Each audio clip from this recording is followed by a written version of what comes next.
Won't let you go first, so Second. there we go. No, it's okay. All right, they're all gonna play along and let you go Put me first. at the end of the line. That's fine. I understand. Thank you. Yeah. Thank you, sir. All right, Justin's being a good sport. So who showed up first here today? Tom or Jordan? I got a couple that not related to all the questions you were asked earlier. So on the budget, I did notice in the presentation they were expecting 70% ridership recovery. First off, is that bus and rail combined? And secondly, at least on the rail side, I mean, it's never been 50% what it was pre-pandemic yet on any given day since it was 626. So it just seemed a little optimistic. Do you feel you can get there, and what happens if you don't? Yeah, I believe that piece of the budget is combined, and we're really close. Like yesterday, we were over 300,000 again. Yesterday, frequency is a big deal for us. We're also, you all know, the December into early January period's a little quieter here. We're expecting, we get into middle, late January, this will be this other push. So we're, 70 is a little bit of a stretch maybe, but we're cautiously optimistic. If we can get back to the high frequency network that people here are used to, we're still a growing population. We got a lot of activities and events.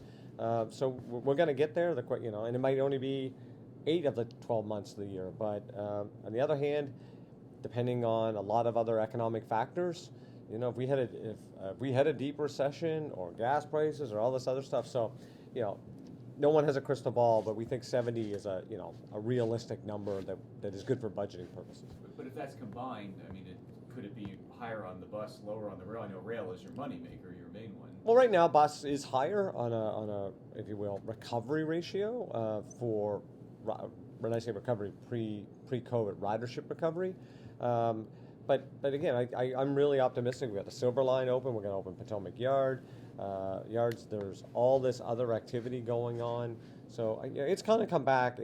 We got hit more than most other agencies because of the fleet, right? Like New York's already in, I think, the 65, 67, something like that, I think, percent. And others are recovering as well. We just don't have the fleet available. And as you see our fleet grow, the ridership's coming with it. And along those lines, the presentation, I guess about a month and a half, 2 months back, had later this month, blue, orange, yellow getting better, red line getting better again. Are we still on track for that? Yeah, we were again trying to put out markers. We were doing everything we can. So it was just Monday. We moved from 10 to 8 at peak on red. Our next movement has to get to all day 8 on the red. I'm hoping that we're going to have a movement. I'll be honest, that's going to be probably a little bit of a stretch for us at the end of December. But we are stretching, and we're trying to do everything we can. Vehicle availability is now kind of where we need it to be for some of these thresholds, but our operator availability. So, it takes a while to train someone, and to get rail operators, we have to really take most of them from bus. And so as the bus classes grow, we can put more people from bus into rail. So, that's probably not going to come to full fruition, but we don't know exactly how that's going to land yet. But every week that we can deliver more service, we're going to do that. So what's holding you back at this point is no longer the 7,000 shortage. It's actually a rail operator shortage. Yeah, they cross over. Like trains and people that run the trains have to go hand in hand. Then we have people in the yards that have to do that. And then we have people in the shops that have to measure and put things together. So from a staffing point of view, Metro didn't hire really frontline operating staff for a better part of 2 years. That is a big deficit to pull back together, because you also have people attriting for retirement or other life reasons. So it's coming. It's going to take us. I think Brian Dwyer said this last meeting. It's going to take us probably till May, June to get back to full budgeted service before it's all said and done. And Tom, I think starting after the first of the year, I think people, organizations have been pretty flexible, but I think come the first of the year, we've been hearing more and more people are going to start coming back more regularly to the office 2-3 days a week at least. So, and I think that is an area for some optimism as well. Yeah. So, And bus is already well past 70%, right? Bus, I think some days we're 75, and we have a couple days that we were combined over 600,000.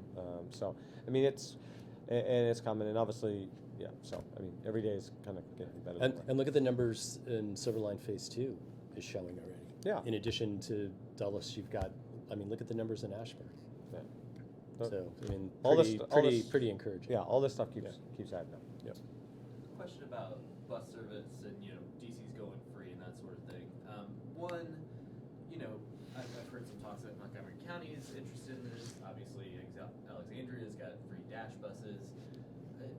Do you feel like the Metro Board has a role in kind of, having a regional conversation about what to fund and whether the whole region bus should be free? How should that conversation happen? I mean, do you think DC will kind of start dominoes of other jurisdictions wanting to do something similar? I think the challenge, for so say Alexandria Dash. I mean, they've had this now. They were able to do that because of a state grant. Is that grant, is that funding going to be able to continue? And if not, how is Alexandria going to continue to fund that? I know that they're looking at ways to do that, but it is definitely going to be a challenge given all the other priorities.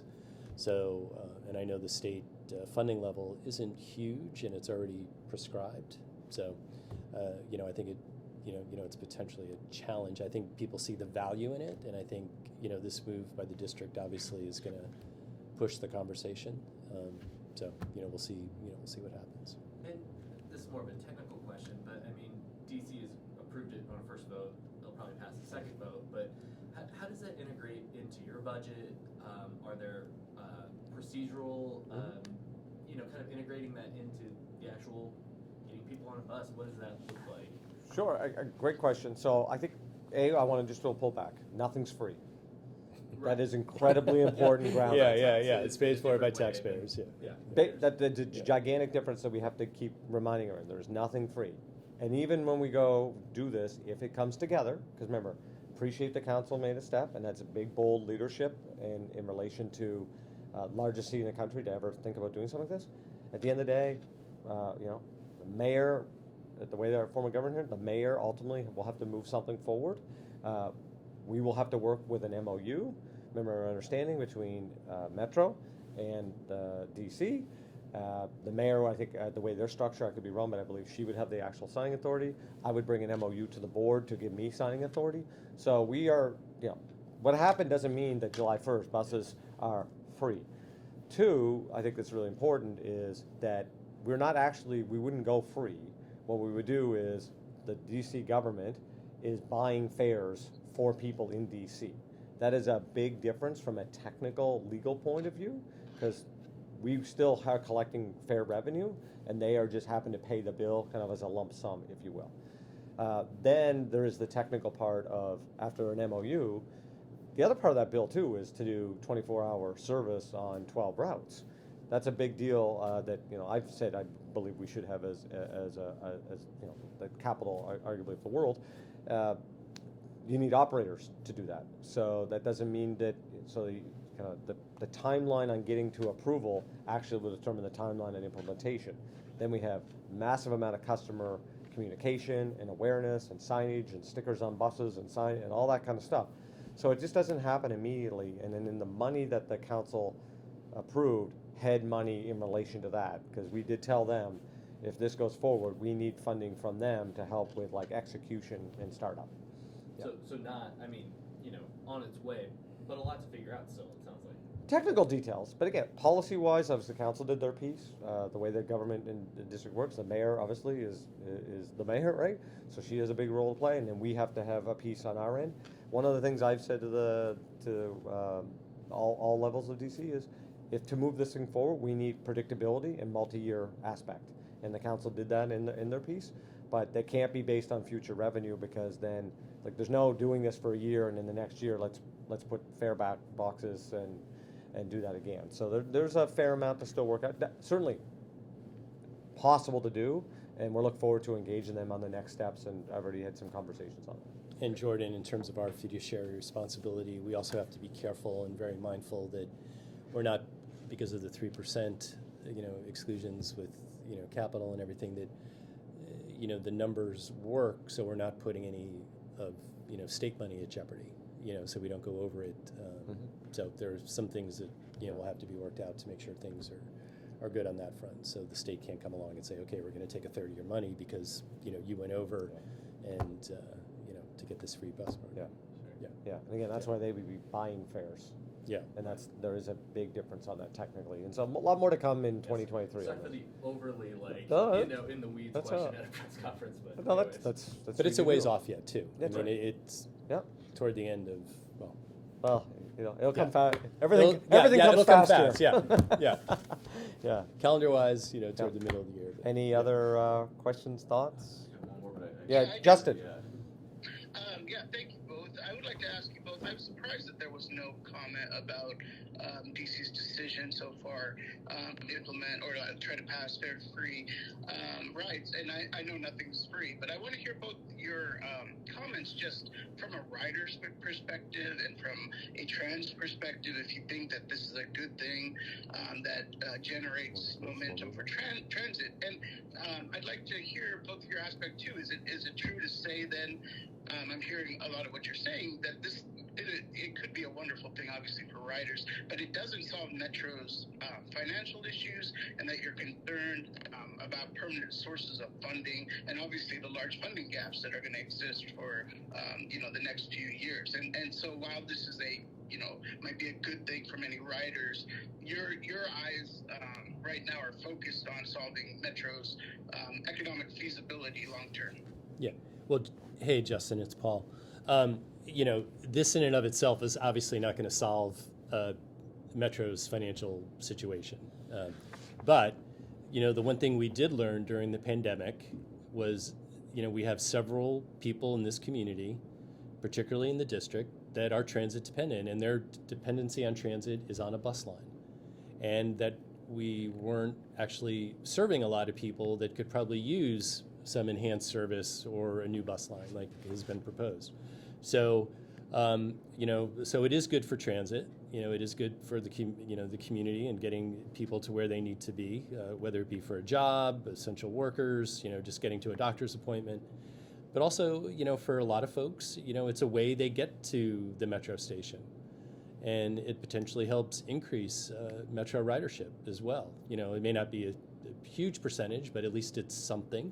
And and I think it's encouraging overall. And again, bus and rail are part of WMATA, and it's our system, and they complement each other. And we should do everything we can to help support both. Yeah, and Justin's Randy here. What I would add on top of what the chair said is, a few letters.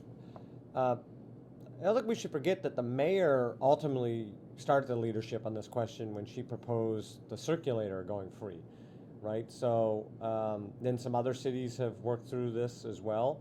So I think there's a lot of leadership going on in the district. It probably will spur a larger regional conversation. So I was on the bus yesterday as an example.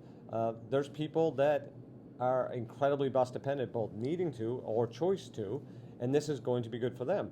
But deeper, it's great for bus operations. And so the idea, we don't have all this worked out, but I'll give you an example, right, just to be illustrative, is you take, I don't know, the 70 or some other X2 or the 33, real busy routes where there's a lot of people boarding, where we're already at a pretty high frequency, but they get clogged up with, people coming in and putting cash or whatnot, or even taps. We go to all door boarding. You just changed significantly how the bus system works. Whose is that one? Yeah, okay. How the bus system works.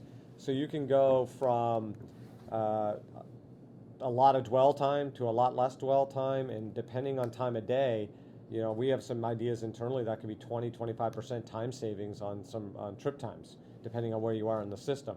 That alone then means not only will someone get a, if you will, a more affordable way to get around, their overall quality of life goes up, because instead of 40 minutes on a bus, they might be 30 minutes on a bus. That is significant.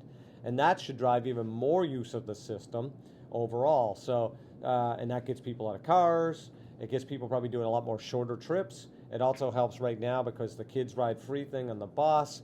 If parents actually then, quote unquote, were free, again, I'll use Jordan's terms here, then all of a sudden that would probably encourage more family packaging of going and using trips.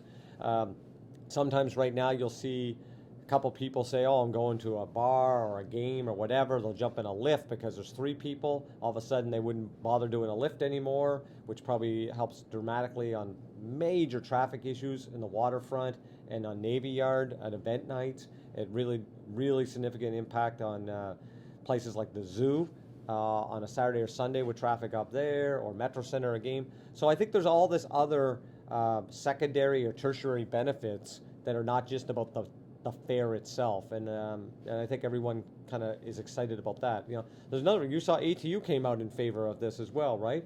Operators, I run into multiple operators said, hey, this would be great because it makes their life better as well. So we're excited to work with the district and have robust conversations of what the next steps look like of implementation.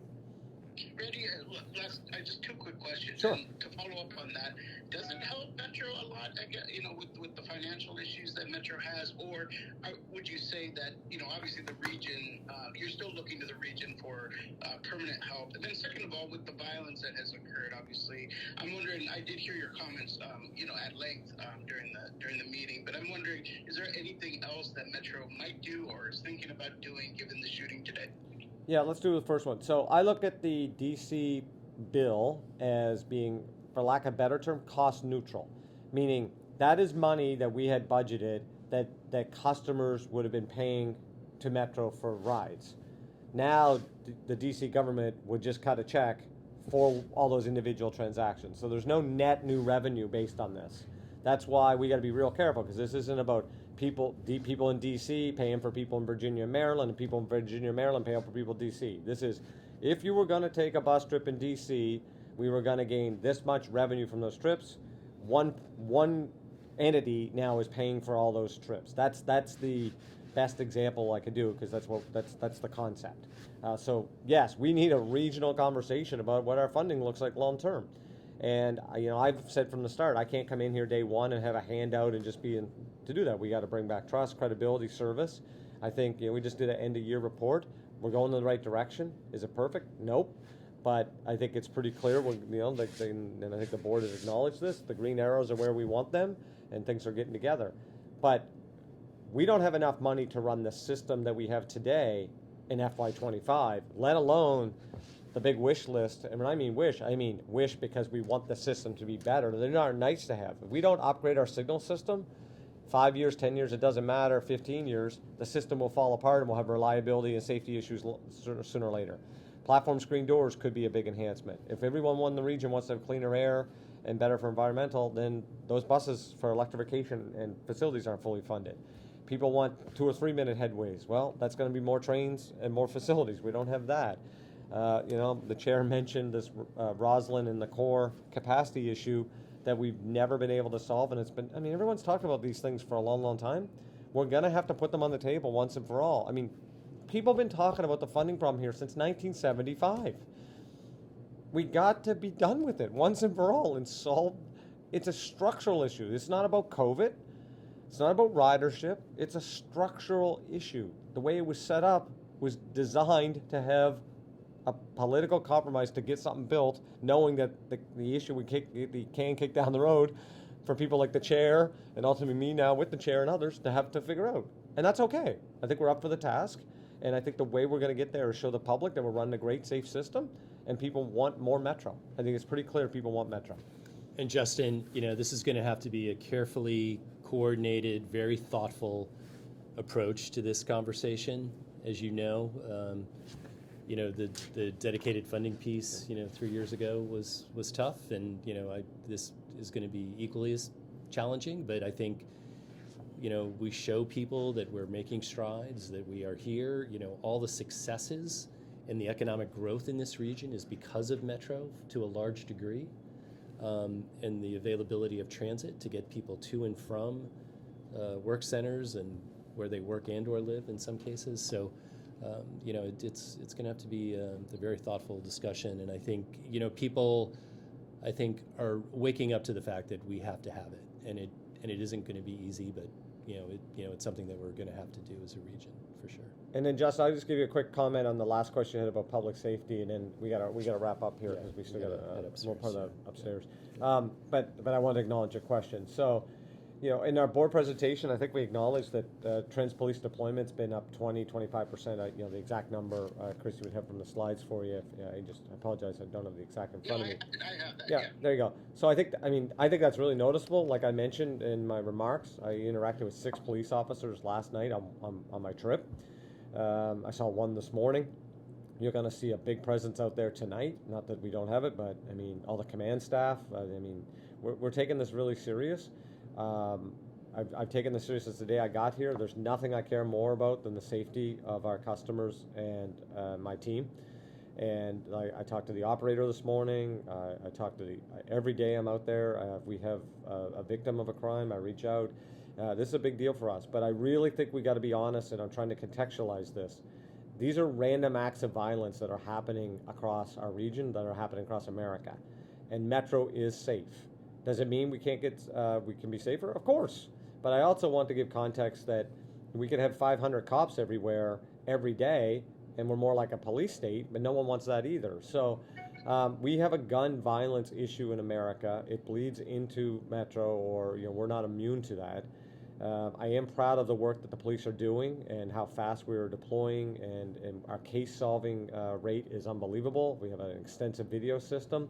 We're going to release that video this week. Again, leaning into transparency, and I know you covered this extensively about trust and credibility with Metro and Transit Police in the community. I hope that we've done that pretty well between fare evasion and how we're enforcing that, and and video and other things. But we need the region to come together and solve this. Randy Clarke and the Metro team are only one piece of this puzzle, and there's too many guns. There's, quite frankly, I'm not sure everyone's being held to the full account of the law for some of the actions they are taking, and I think people mostly in society are getting tired of this. So, I'm sorry I don't have too much more to say, but I do believe Metro's safe. I'll be on the system in a little bit, and I'm going to keep being on the system every day. And hundreds of thousands of people. We carried over 300,000 people on rail yesterday safely, and we're going to just keep getting better every day. And Justin, the board is really encouraged and proud of what the police department here has done, and the changes that have been made, and having more officers out there. And I think, I hear from customers all the time that, they are definitely encouraged, and they have noticed the presence as well, and really appreciate it. Yeah. Okay. Bye, Justin. Thank you both. See ya. Okay, thank you both. All right. Thanks for being here, guys. And,